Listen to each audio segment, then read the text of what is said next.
Hello friends, study with mind के current affair session में आपका स्वागत है। ये current affair SSC, banking, railway, state PCS, CDS, CAPF, NDA और अदर कॉम्पिटिटिव एग्जाम आदि में सहायक होंगे। आज की डेट है 16 दिसंबर 2020। तो चलिए आज का करंट अफेयर शुरू करते हैं। आज का पहला प्रश्न है, अमेरिका ने रूस से S-400 मिसाइल प्रणाली खरीदने हेतु किस देश के रक्षा उद्योगों और उसके अध्यक्ष समेत 3 अन्य अधिकारियों पर प्रतिबंध लगा दिया है? ऑप्शन ए तुर्की, option B Iraq, option C Iran, option D Pakistan. देखिए, अमेरिका ने जो है S-400 मिसाइल रक्षा प्रणाली खरीदने को लेकर तुर्की पर प्रतिबंध लगा दिया है। अमेरिका ने इसके साथ ही भारत समेत उन देशों को भी आगाह किया है जो S-400 मिसाइल रक्षा प्रणाली खरीदने के इच्छुक हैं। अमेरिका ने रूस से S-400 मिसाइल प्रणाली खरीदने के लिए तुर्की के रक्षा उद्योगों और उसके अध्यक्ष समेत 3 अन्य अधिकारियों पर प्रतिबंध लगाया है। अमेरिका के वित्त मंत्रालय ने एक बयान जारी करी हो जानकारी दिया है। तो इसका सही आंसर होगा ऑप्शन ए तुर्की। चलिए नेक्स्ट क्वेश्चन पे चलते हैं। हाल ही में पाकिस्तान और किस देश के बीच शाहीन हवाई युद्ध अभ्यास का आयोजन पाकिस्तान के सिंध के भोलारी में किया गया है? ऑप्शन ए चीन, ऑप्शन बी रूस, option C Japan, option D Bharat. देखिए, हाल ही में जो है चीन और पाकिस्तान के बीच शाहीन हवाई युद्धाभ्यास का आयोजन पाकिस्तान के सिंध के भोलारी में किया गया। यह जो अभ्यास है इसका ये 9वां संस्करण है। इसका 9वां संस्करण है और इस युद्धाभ्यास का जो आयोजन है साल 2011 से किया जा रहा है, यानी इसकी शुरुआत जो है साल 2011 से हुई है। इस अभ्यास में जो है दोनों देशों को लगभग 50 लड़ाकू विमानों ने हिस्सा लिया है। इसमें JF-17, मिराज 3, J-10 और J-11 जैसे लड़ाकू विमान शामिल हुए। इस अभ्यास का उद्देश्य दोनों देशों की वायुसेनाओं के बीच इंटरऑपरेबिलिटी और रक्षा सहयोग को बढ़ावा देना है। तो इसका सही आंसर होगा ऑप्शन ए चीन। चलिए नेक्स्ट क्वेश्चन पे चलते हैं। हाल ही में मोरक्को और इजराइल ने किस देश की मध्यस्थता में अपने संबंधों को सामान्य करने पर सहमति व्यक्त की है? ऑप्शन ए रूस, ऑप्शन बी चीन, option C America, option D Japan. देखिए, हाल ही में जो है मोरक्को और इजराइल ने संयुक्त राज्य अमेरिका के मध्यस्थता में अपने संबंधों को सामान्य करने पर सहमति व्यक्त की है। संयुक्त अरब अमीरात, बहरीन और सूडान के बाद मोरक्को चौथा अरब देश है जिसने पिछले 4 महीनों में इजराइल के साथ शत्रुता को समाप्त कर शांति के लिए कदम बढ़ाया है। मोरक्को इजराइल के पर्यटकों के लिए मोरक्को से इजराइल और इजराइल से मोरक्को के लिए सीधी उड़ानों की सुविधा देना चाहता है। तो इसका सही आंसर होगा ऑप्शन सी अमेरिका। चलिए नेक्स्ट क्वेश्चन पे चलते हैं। नीति आयोग ने हाल ही में सार्वजनिक स्वास्थ्य निगरानी के लिए किस नाम से श्वेत पत्र जारी किया है? Option A vision 2030, option B vision 2035, option C vision 2025, option D vision 2022। देखिए, नीति आयोग ने भारत में जन स्वास्थ्य निगरानी के बारे में श्वेत पत्र यानी विजन 2035 जारी किया है। इसमें 3 स्तरीय सार्वजनिक प्रणाली स्वास्थ्य प्रणाली को आयुष्मान भारत के साथ समन्वित करके जन स्वास्थ्य निगरानी को लेकर भारत की परिकल्पना को प्रस्तुत किया गया है। इसमें देश भर के विशेषज्ञ सेवाओं और प्रयोगशालाओं की क्षमता बढ़ने की बात भी कही गई है।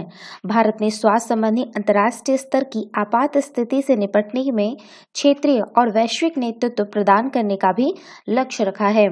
तो इसका सही आंसर होगा ऑप्शन बी विजन 2035। चलिए नेक्स्ट क्वेश्चन पे चलते हैं।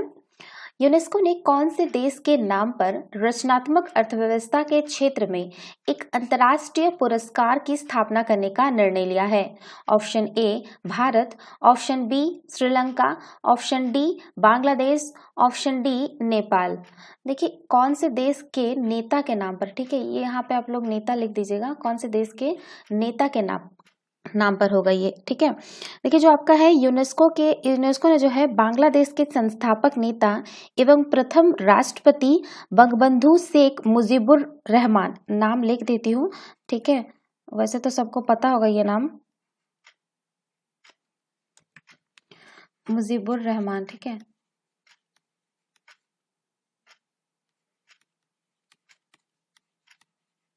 मुजीबुर रहमान, ठीक है। जैसे हम लोग के इंडिया में महात्मा गांधी है, वैसे ही इनके बांग्लादेश में मुजीबुर रहमान है के नाम पर जो है रचनात्मक अर्थव्यवस्था के क्षेत्र में एक अंतर्राष्ट्रीय पुरस्कार की स्थापना करने का निर्णय लिया है। नवंबर 2021 से शुरू होने वाला $50,000 के ये पुरस्कार जो है प्रत्येक 2 वर्ष में एक बार, ध्यान रखिएगा 2 साल में एक बार दिया जाता है इसको, ठीक है। 2 साल में एक बार रचनात्मक वैश्विक आर्थिक पहलों के क्षेत्र में प्रदान किया जाता है। यूनेस्को के मुताबिक यह अंतर्राष्ट्रीय पुरस्कार रचनात्मक उद्यमिता के विकास में सर्वोत्तम प्रयासों को मान्यता प्रदान करते हुए एक ज्ञान साझाकरण तंत्र विकसित करेगा। ज्ञात हो कि यूनेस्को ने जो है वर्ष 2021 को सतत विकास के लिए रचनात्मक अर्थव्यवस्था का अंतर्राष्ट्रीय वर्ष घोषित किया है।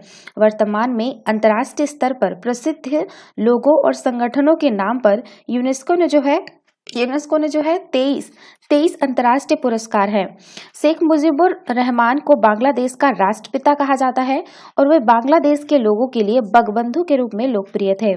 बंगबंधु का शाब्दिक अर्थ होता है बंगाल का मित्र। पूर्वी पाकिस्तान के लोकप्रिय नेता मुजीबुर रहमान ने बांग्लादेश की स्वतंत्रता में महत्वपूर्ण भूमिका अदा की थी। तो इसका सही आंसर होगा ऑप्शन सी, बांग्लादेश। चलिए नेक्स्ट क्वेश्चन पे चलते हैं। हाल ही में कौन सी भाषा के प्रख्यात विद्वान विद्यावाचस्पति गोविंदाचार्य का 84 वर्ष की आयु में निधन हो गया? Option A Sanskrit, option B Tamil, option C Kannada, option D Malayalam. देखिए जो आपका 13 दिसंबर 2020 को जो है संस्कृत के प्रख्यात विद्वान विद्यावाचस्पति गोविंदाचार्य का 84 वर्ष की आयु में निधन हो गया है। माधव विचारधारा के प्रचारक और बेहतरीन वक्ता विद्यावाचस्पति गोविंदाचार्य को जो है वर्ष 2009 में जो है आपका पद्मश्री पुरस्कार से सम्मानित किया गया था। गोविंदाचार्य वेद, उपनिषद, महाभारत, रामायण और पुराणों के अच्छे जानकार थे। उन्होंने वेद सूक्तों, उपनिषदों, शतरुद्रीय, ब्रह्मसूत्र, भाष्य और गीता भाष्य आदि पर टीका लिखने के लिए साथ साथ तकरीबन 150 पुस्तकें लिखी और कई ग्रंथों का संस्कृत से कन्नड़ भाषा में अनुवाद भी किया।